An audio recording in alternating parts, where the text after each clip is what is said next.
It's advisable to have your air conditioning serviced at least once a year.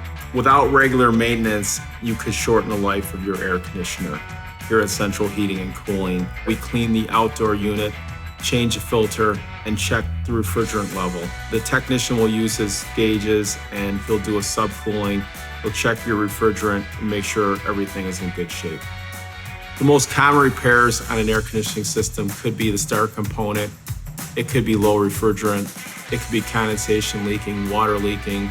There's a coil on top of the furnace and that may begin to leak water. So you may see water on the floor around the furnace. These are the things we do at Central Heating and Cooling, and we'll let you know the condition of your current equipment. Call us today so your AC doesn't leave you in the heat this summer.